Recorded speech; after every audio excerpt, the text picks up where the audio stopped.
বিইউপিতে 3 দিনব্যাপী কর্মশালা শেষ হয়েছে। 19 নভেম্বর ঢাকায় 3 দিনব্যাপী কর্মশালা ও সমাপনীটি বিজনেস হ্যাকাথন সোশ্যাল বিজনেস শীর্ষক কর্মশালা ইনোভেশন অ্যান্ড নলেজ এক্সচেঞ্জ যৌথভাবে ইউনিভার্সিটি অব প্রফেশনালস এর ফ্যাকাল্টি অব বিজনেস স্টাডিজ এবং ফন্টিস ভেনলোর ইউনিভার্সিটি অব অ্যাপ্লাইড সায়েন্সেস নেদারল্যান্ডসের ফন্টিস ভেনলোর স্টাডিজ কর্তৃক আয়োজিত হয়। শিক্ষার্থীদের দক্ষতাকে কাজে লাগানোর লক্ষ্যে অনুষ্ঠানটির আয়োজন করা হয়। বাস্তব বিশ্বের সামাজিক ও ব্যবসা সমস্যা সমাধানের জন্য কর্মশালায় সৃজনশীলতা ব্যবহার ছাড়াও একটি বিজনেস হ্যাকাথন শিরোনামে গতিশীল সামাজিক ব্যবসা প্রতিযোগিতা এবং 4 বিশেষজ্ঞ নেতৃত্বাধীন পূর্ণাঙ্গ অধিবেশনে বিজনেস হ্যাকাথন জুড়ে 5টি দল নিয়ে গঠিত ফন্টিস এবং বিইউপি উভয়ের ছাত্ররা একটি ব্যবসায়িক ক্ষেত্রে প্রতিযোগিতায় অংশগ্রহণ করেছিল। সমাপনী অনুষ্ঠানে বিইউপির প্রধান হিসেবে উপস্থিত ছিলেন সম্মানিত উপাচার্য major general doctor Mohammad Mahbubul Alam.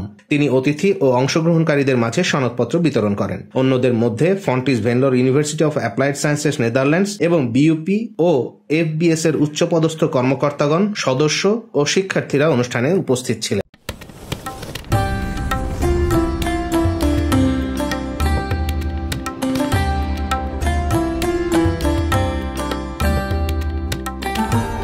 এমইটিভি, স্বাধীন বাংলার স্বাধীন কণ্ঠ।